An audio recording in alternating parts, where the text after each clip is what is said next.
Bible میں ایسی خوبصورت آیت ہے میرے بھائیوں، یہ یرمیہ کی کتاب کے باب 20 آیت 10 میں موجود ہے، جو کہ درج ذیل ہے، کیونکہ میں نے بہتوں کی تہمت سنی، چاروں طرف دہشت ہے، اس کی شکایت کرو۔ وہ کہتے ہیں ہم اس کی شکایت کریں گے۔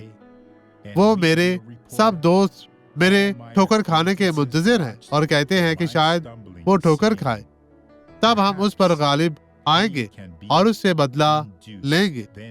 خدا پر بھروسہ رکھیں، مسیح کو تھامے، اس کا ہاتھ کبھی نہ چھوڑے اور وہ آپ کو کبھی نہیں چھوڑے گا۔ اپنے ایمان کو یسوع میں مضبوط کریں اور آپ کا گھرانہ بابرکت ہوگا، خوشحال ہوگا اور مسیح میں ہمیشہ آپ کی سلامتی رہے گی۔ خدا آپ سب کو بہت برکت دے۔ اب اس شخص کی گواہی کو دیکھیں۔ اسے ٹانگوں میں تکلیف ہے ڈاکٹر سارس، اور ڈاکٹر نے کہا کہ اگر اس نے علاج نہیں کیا تو وہ مزید چلنے کے قابل نہیں رہے گا۔ اب چنانچہ اس نے فزیو تھراپی کرانا شروع کی، لیکن پھر صحت کے کچھ مسائل کی وجہ سے اسے سرجری سے گزرنا پڑا۔ لیکن میں اس بھائی، کی میں آپ سے شفا یابی پوچھنا پر چاہتا پختہ ہوں یقین بھائی، رکھتی ہوں۔ کیا آپ کو خدا پر ایمان ہے؟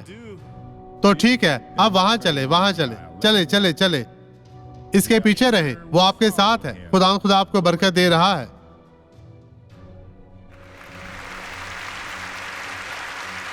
واپس آئیں بھائی، واپس آئیں اس طرح۔ اب ہمیں بتائیں بھائی، تو آپ ٹھیک ہے؟ یہ کتنا خوبصورت ہے، خوبصورت مسکراہٹ کو دیکھیں بھائیوں۔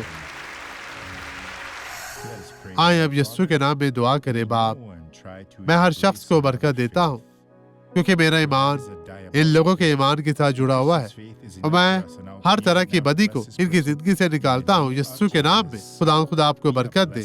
مسیح میں آپ کی سلامتی ہو، اور آمین۔